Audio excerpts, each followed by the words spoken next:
Hello and welcome to another episode of On the Payroll, my podcast where I talk about leadership, project management, consulting, Salesforce, delivering great projects with great teams, and in particular, I enjoy learning about my guests and their journey to where they are today.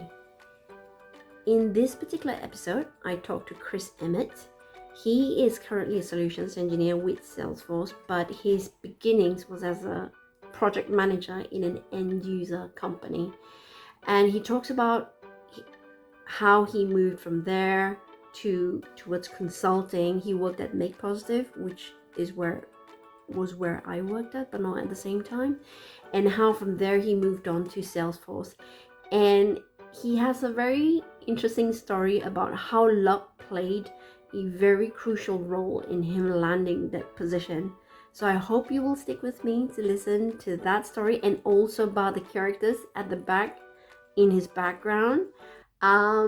It's worth a listen. I hope you enjoy it.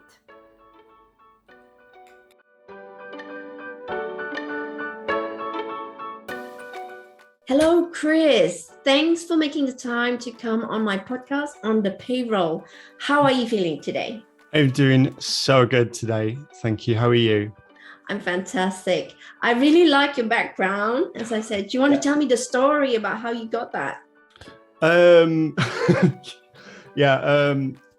Salesforce, so for those that don't know, I'm a solution engineer at Salesforce.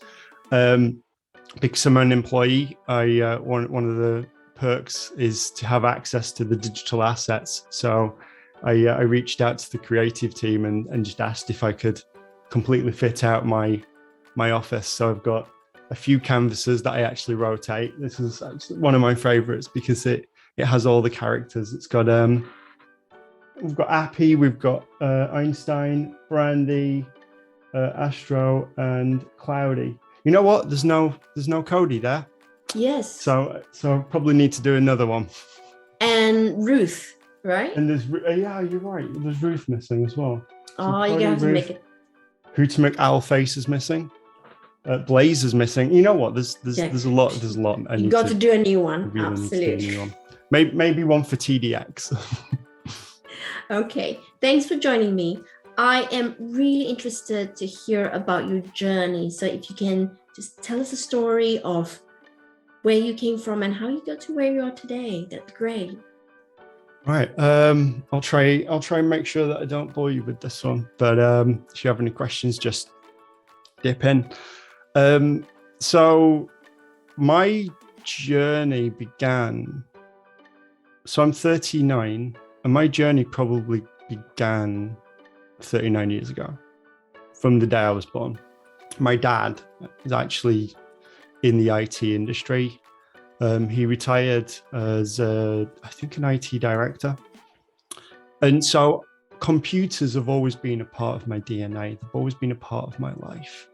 And I wanted a Nintendo when I was really young, and my dad got me a Commodore 64 because he said, you know what, you can do way more with a computer than you can with a gaming system.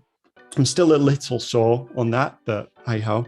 But it taught me programming. It taught me the power of a computer, what you can do with a computer. And computers were always a part of my life.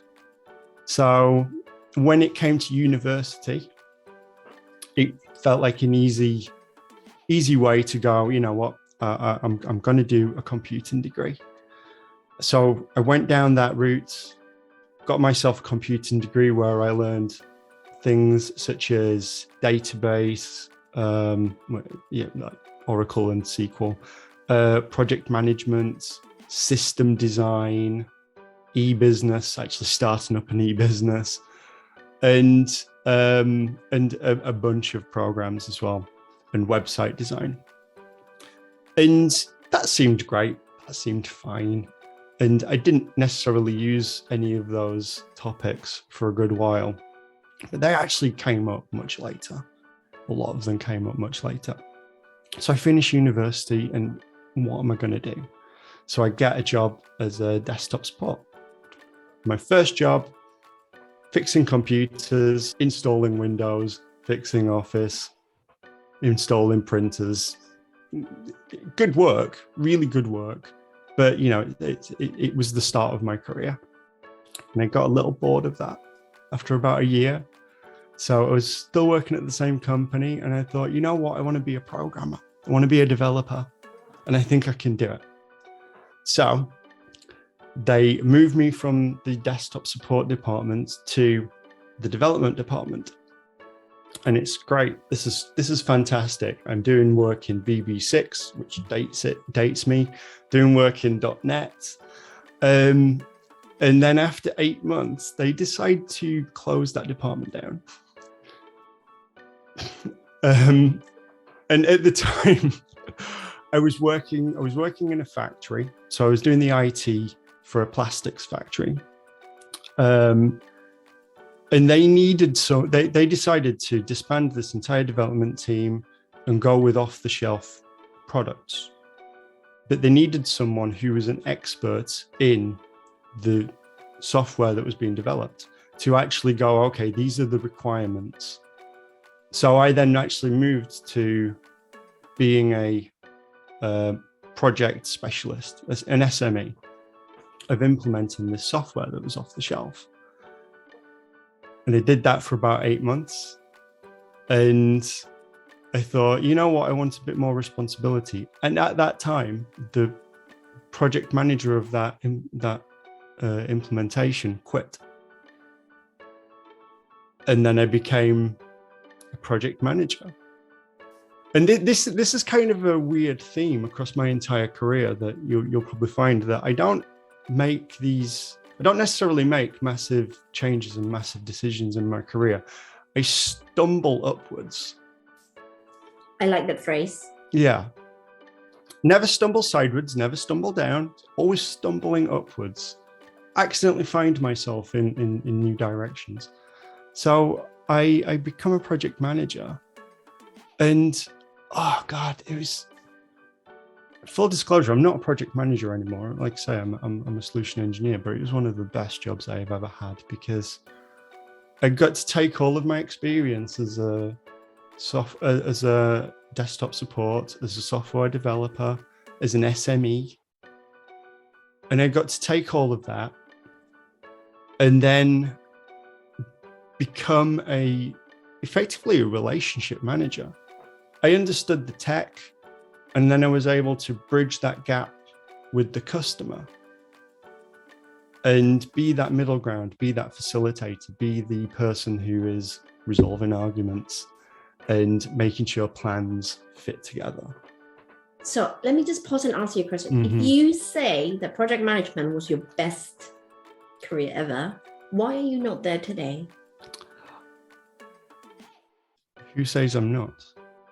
Ooh, good point. I will let you get there. So carry on your story. So as I mentioned, a good project manager takes the customer side, a good IT project manager, let me be a little more specific, takes the customer side, the customer's requirements, takes the technology side and the technology requirements and bridges that gap.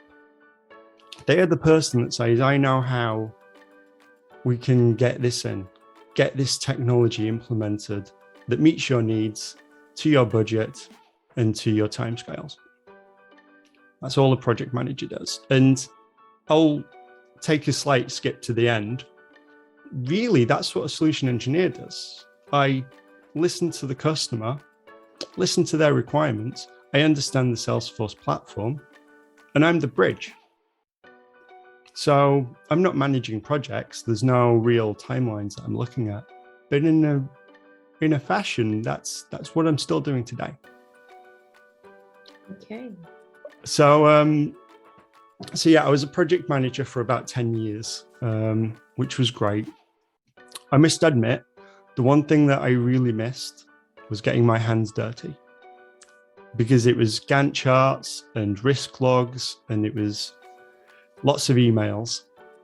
And that was a bit disheartening, because all of a sudden, any technical expertise and any technical knowledge I used to have it was getting less relevant every single day because the other people were actually implementing things, other people were doing the work.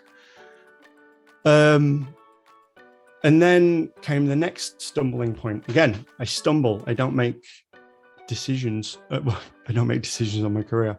I'm working for a company and they need a new project management system.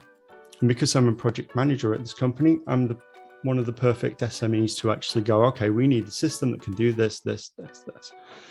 And we were using a CRM system at the time called Synergy. And we used it to track our customers and our sales opportunities. And, it was a CRM. And when we went to the team, the IT team, to go, okay, we want to expand this system. We want to be able to implement a process in which we can track our projects. We don't care about just customers and opportunities. We want the projects in there as well. And they came back and they said, okay, we can happily extend this system. We'll give you some fields that you can put on the records. Now,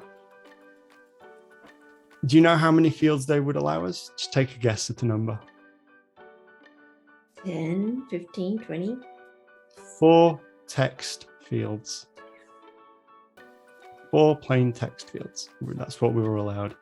We couldn't add any automation. We couldn't add anything fancy. We couldn't add any new, I guess you'd call them tables in that system. We couldn't add any new objects. So this is Synergy. Synergy. Okay. Full disclaimer, just in case. This was in 2015. I'm sure the system has moved on since. And then one of the things the CEO of the company that I was working for, he just sent me an email saying, I've just seen this thing called Financial Force, professional service automation. What do you think about this? And I looked at it and it was just like, yeah, that looks interesting. We should try it. I've heard of Salesforce maybe 10 years ago. I saw someone trying it out, but never really thought much of it because I'm sure it's the same as any other product out there. It's probably not particularly interesting.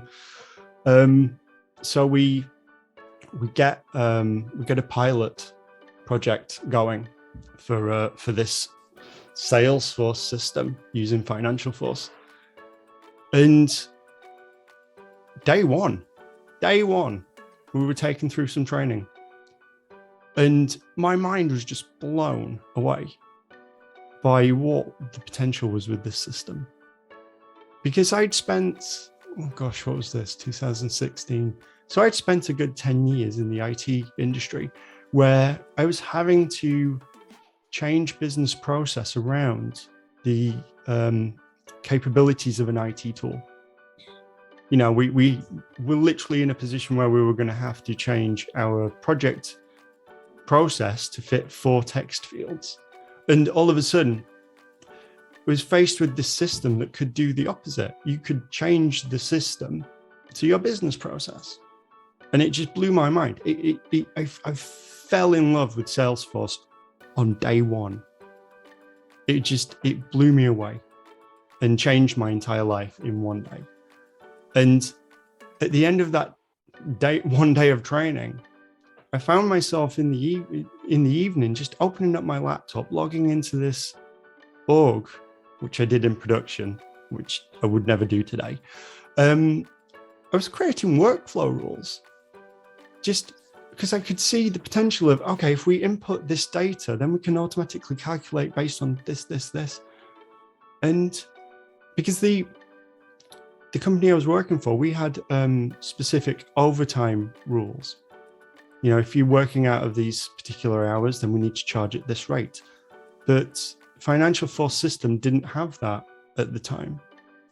So I just created a workflow rule, and it just, within 30 minutes, I'd extended the system, and I was just blown away by that power. So the more I'm getting into the system, the more I'm thinking, this is incredible. This is unlike anything I've ever seen. And I stand by that today. But it was a pilot project to trial this out. And the pilot failed, unfortunately. It was deemed that the system didn't quite meet the requirements. And that pilot started January 2016, and it's finished August 2016. And September 2016 was when I started to interview for Salesforce jobs. Can I just pause you there? So when you say, looking back with your, in hindsight and with your experience, when you say the pilot didn't work, is it possible for you to just highlight a few things? Oh yeah, sure, yeah. You've done differently?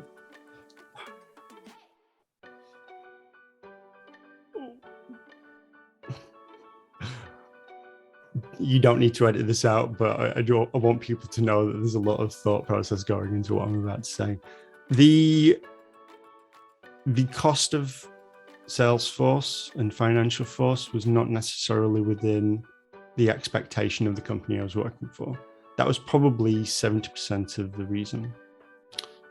And 30% was VP buy-in.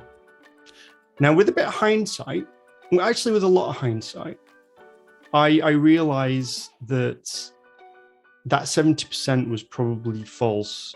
And a lot of it comes down to the fact that the company I was working for were not sold on the business value. Because the cost of that system is insignificant compared to the benefits of efficiency when you actually go all in. If you can pivot your business around something like Financial Force, you are saving so much money, it's ridiculous.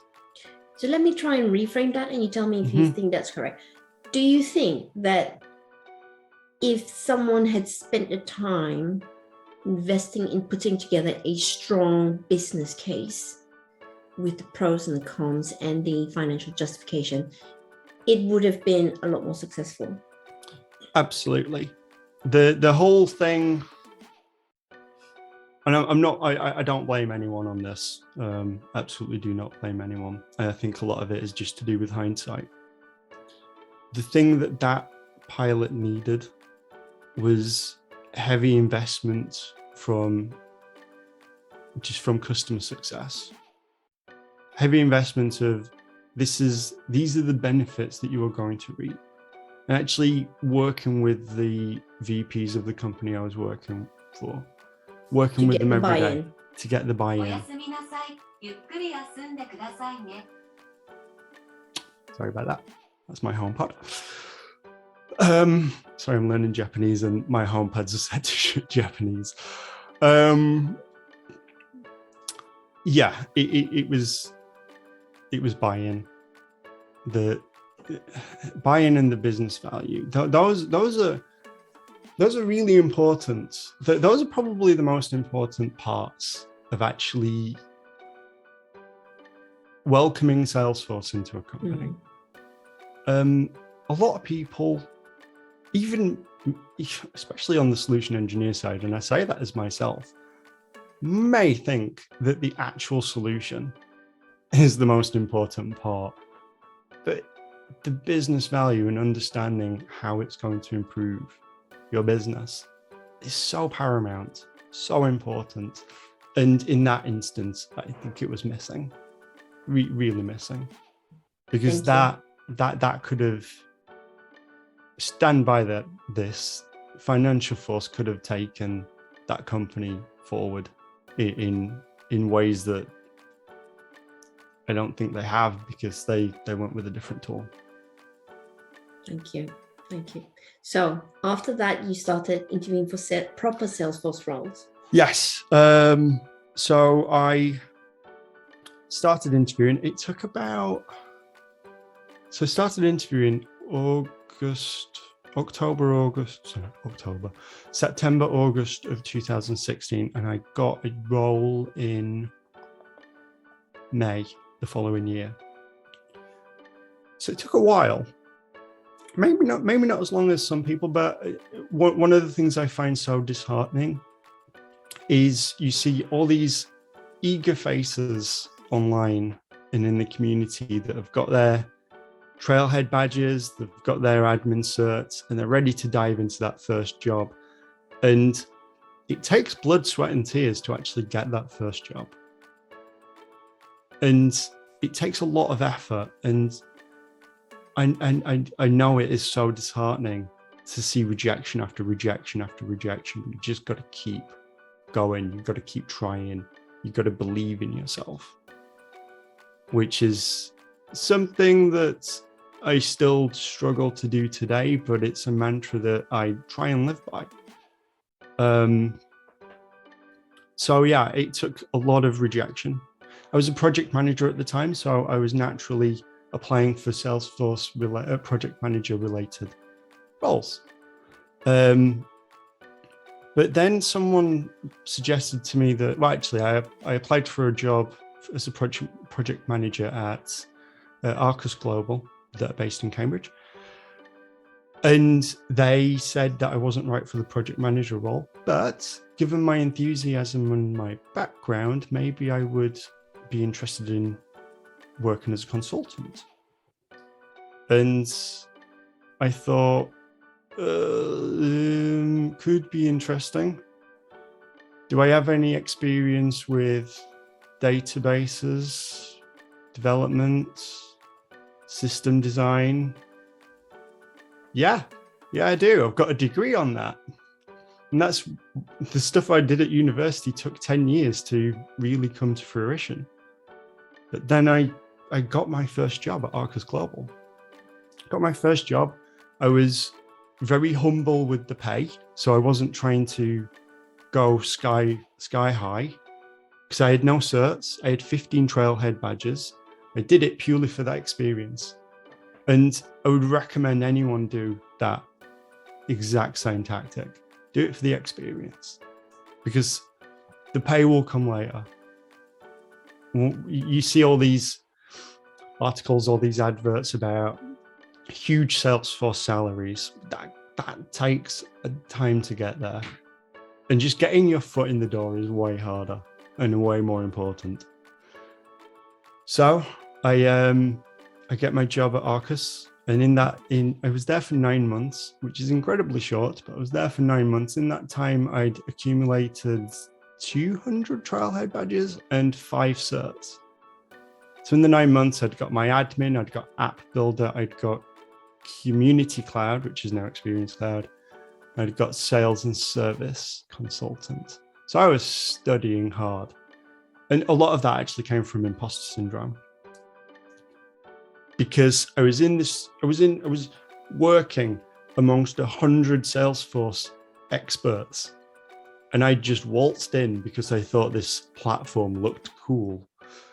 So I wanted to feel like I can do this and I belong to be here. And I've worked on some amazing projects, some complex projects and some really simple projects. And weirdly enough, the smallest project that I worked on is the one that I'm most proud of. So can you tell us about it? I can. So I was working on I was working for local governments. That's what Arcus Global do, and I was building out a customer portal for St Albans Borough Council. So if you're a resident of St Albans Borough Council, you log into their resident website, you're actually logging into a Salesforce community. And at the time, if you had a missed bin collection, or if your bin just literally went missing, you had to log into well, you didn't have to log into a website. You had to go to their website and you had to fill out this form that may have, I think it had 10 pieces of information that you had to fill out every single time. Because it was in Salesforce, because someone had to log in, and because they were logged in, we knew who they were, we knew where they lived, and we knew the most recent bin. We knew if it was a black bin or a blue bin or a brown bin. So because of that, if they were reporting a missed bin collection, I already knew their last bin and knew who they were and knew where they lived. And I reduced that to 2 clicks of a button. They didn't have to fill anything in. They had to say bin, and they could either say missed collection or bin gone missing. And it created a case. They didn't have to fill anything in. It was just all done. That's actually one of my most proud moments. Because it's so simple. It's so small, but it affects tens of thousands of people. Absolutely. And it's a quality of life improvement. I'm sorry. So I need to interject here because one of my so I came from a Microsoft background, and I went up the consulting path there. So I did the functional consultant. I did all the roles except development, and became project manager and then program manager. And so I stayed in the partner ecosystem for a while, and then I got a contract with Croydon Council to do the program. So when you say missed bin collection, we had all those projects as well. So it was a whole program. Mine was revamping the contact center at Microsoft CRM at the time, 2016, around same time as you were doing stuff. And so I wasn't in charge of the portal side. I was just in the contact center, when the request came in for missed bin, bulky waste collection, library, house, getting on the housing ladder and stuff like that. So just that point. So we were building it in SharePoint, I think, and it was just insane. But anyway, my project kind of finished, and then so now when I look at my borough council and I need to do a missed bin collection, oh my word, I am swearing all the way through. And when I'm listening to you saying 2 clicks, so I just had to log a missed bin collection just not 2 weeks ago. They have to reconfirm everything and then display with all my information yet again and say, are you sure you live in this address? And I'm doing multiple clicks, and I'm sending screenshots to all my neighbors saying, they just rolled out a system and I'm super angry at them. Yeah. Because it's now taking so much longer. So for you to reduce it to 2 clicks, that's what new systems are meant to be. They're meant to be so seamless and so invisible that you don't know, that you just, Miss Blinn, 2 clicks, get on with my life. That's what we should all be aiming for.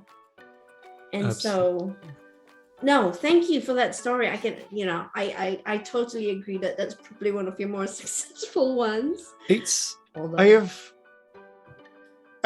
worked on some big projects. I've worked on some really expensive projects, but weirdly enough, that is still one of my favorites.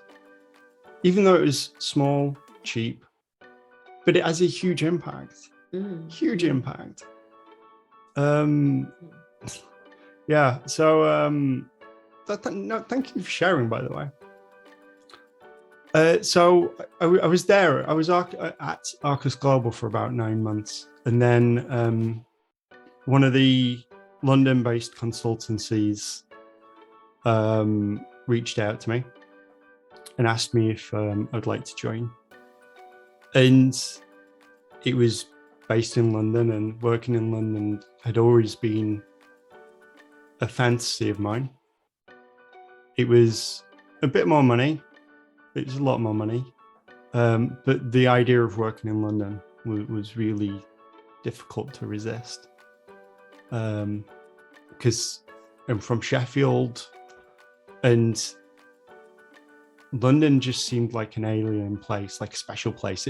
London was the kind of place where I made an effort to visit as a little break, as a little holiday.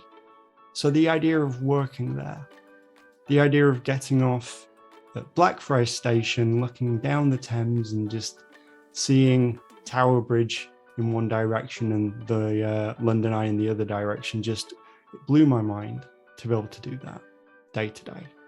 So I accepted that job without hesitation. Unfortunately, the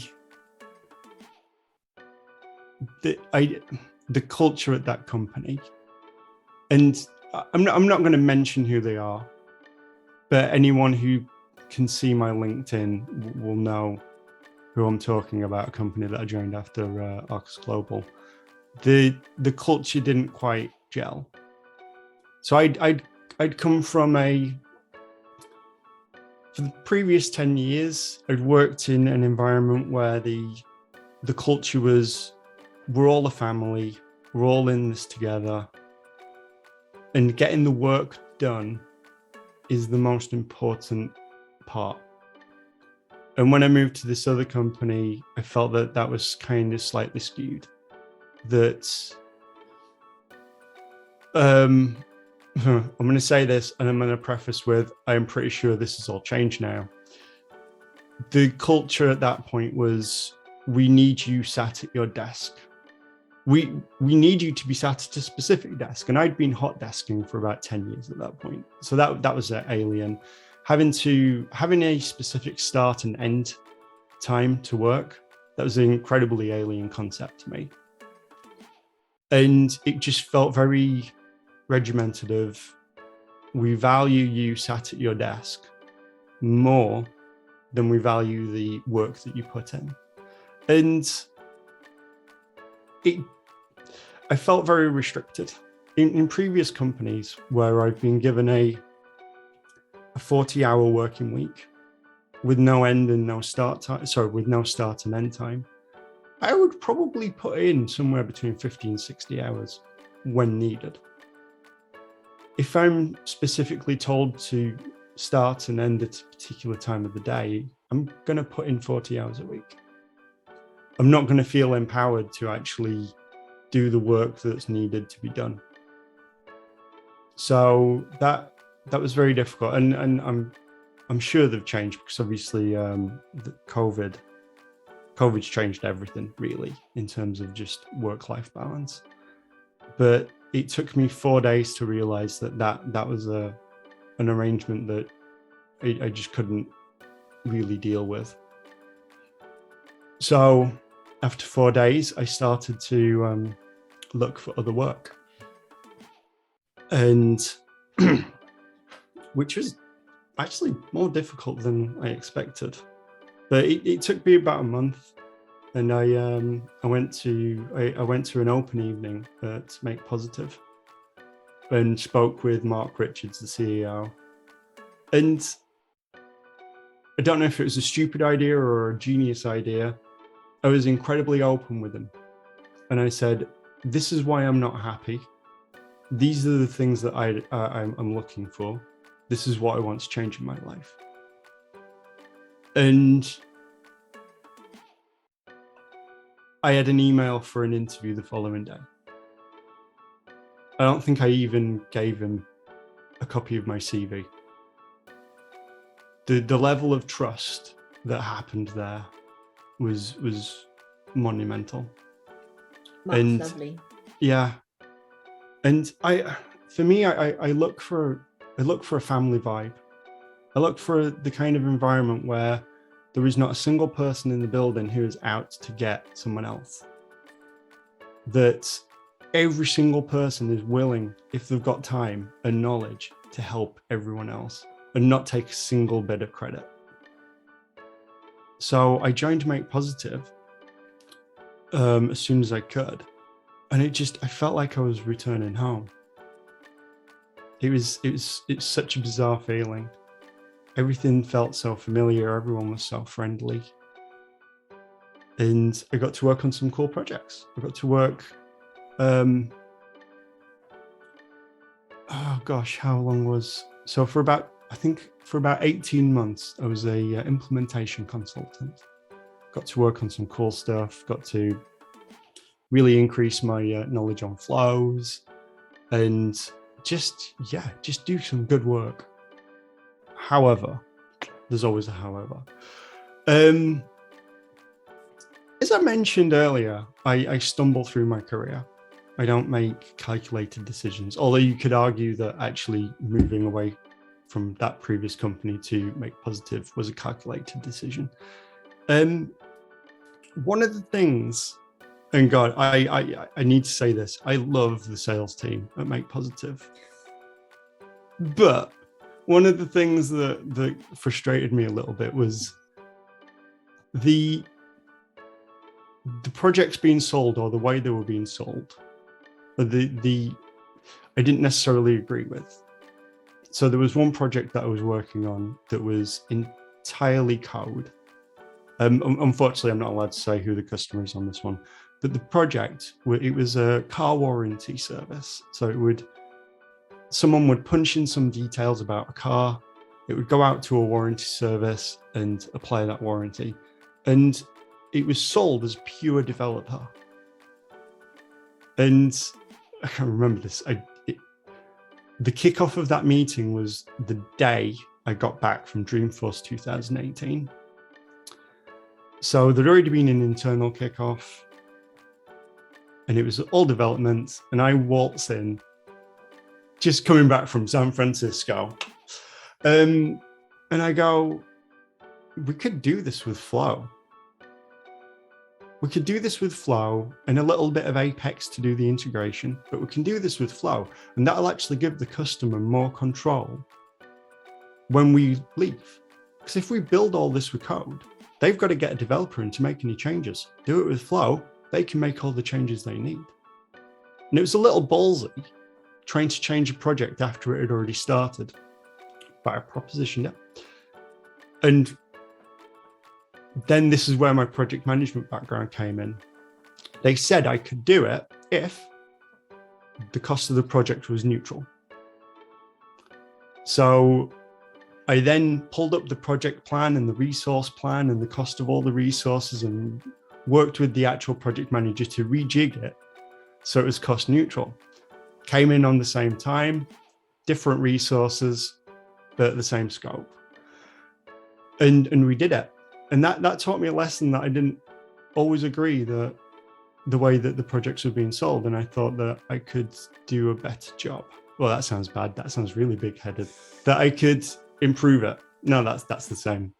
So, I get what you mean. Yeah. I think all sales for consulting partners, every single sales team really needs somebody from delivery to help them solve the project in order to set it up for success. Absolutely. So that's what you and I agree on. Yeah. You don't have to say, I totally get what you're trying to put across here. Yeah. So you moved on to a pre-sales role. I moved on to pre-sales, yeah. And for me, pre-sales was really best of everything. Best of everything that I'd done up to that point. Because I got to keep my hands dirty because I had to make demos and proof of concepts for customers.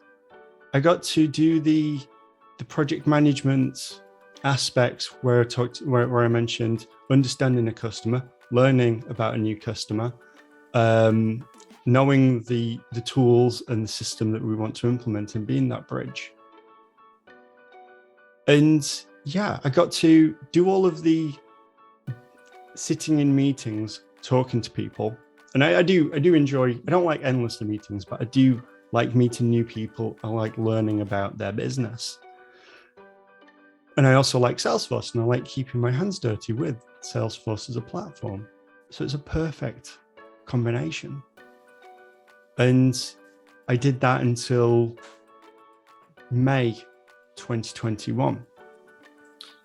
And then in June 2022, I got my dream job, which was joining Salesforce, which didn't come easy because actually the one thing that I've not mentioned, and it's really important to those trying to get into the ecosystem, is that I first applied for Salesforce in 2017, and I'd been applying maybe 3 times every year since.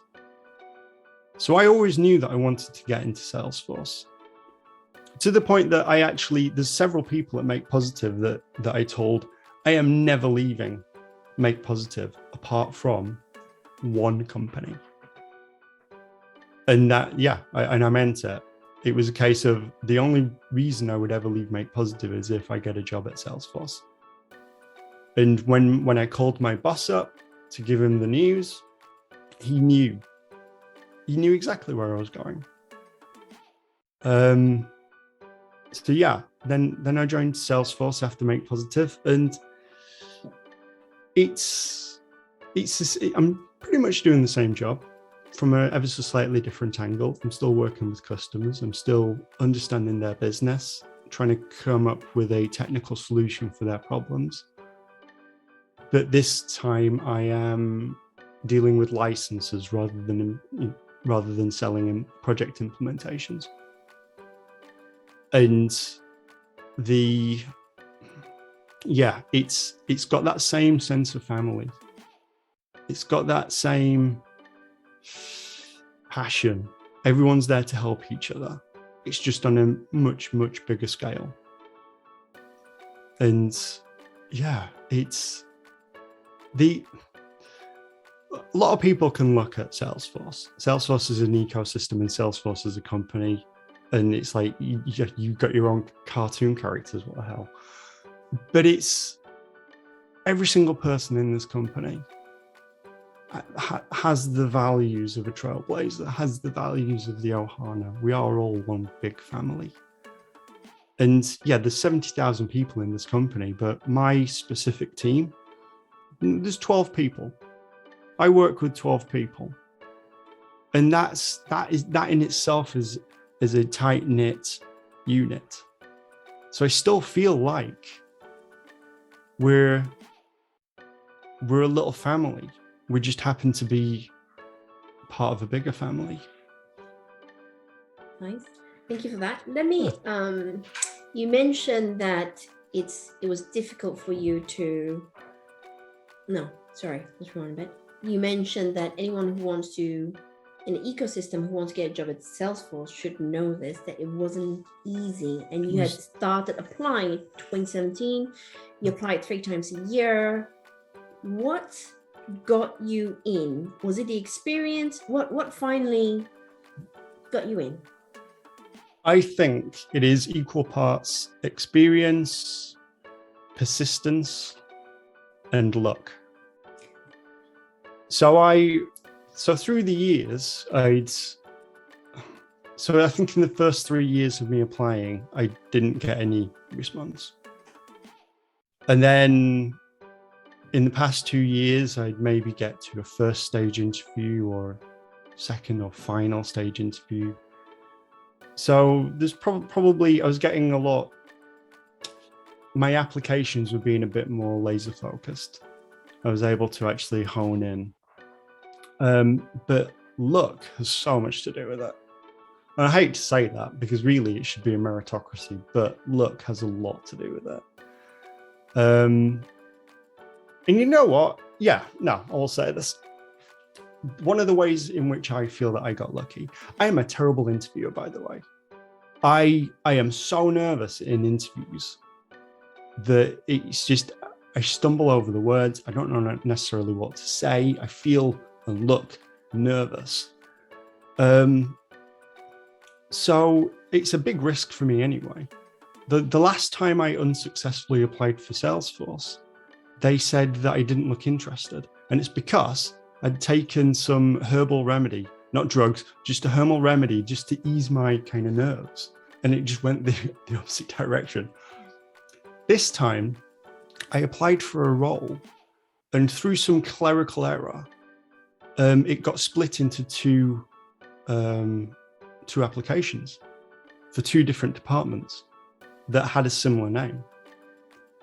So I was going through 2 different interview processes, and I got to final stage interview for both.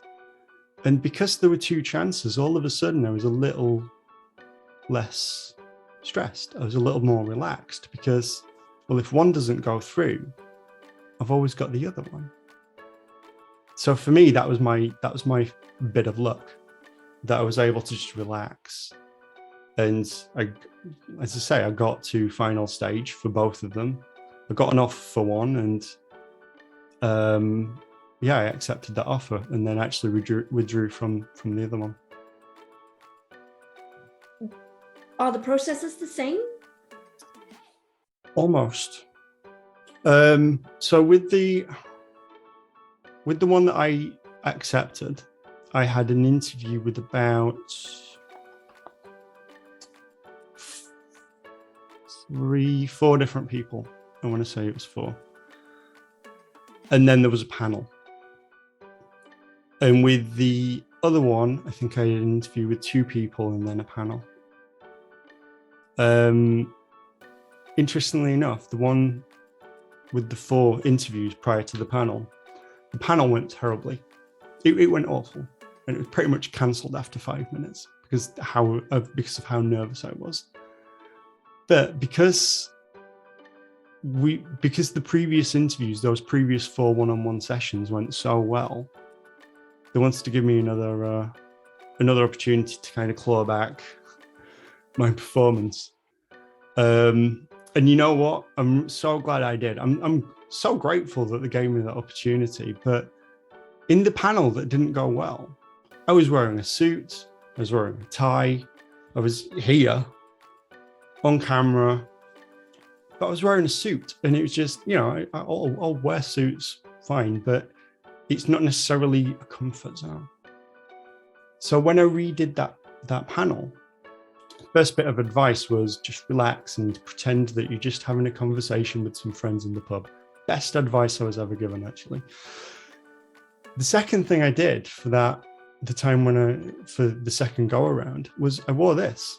I wasn't wearing a suit. I was being me, because this is me. So I was allowed to just represent myself. I threw in lots of jokes, and I was just me. I wasn't trying to be a polite version of me. I was just me. So that obviously helped, but the huge luck in having 2 applications and being given a second chance to do that panel, that's the luck I needed to actually get in. Wow. I'm listening to you and I'm feeling like a roller coaster, what happened next. And that's really an amazing story. Thank you so much for sharing that. So is this dream job everything you had fantasized it to be? It's the boring answer is yes.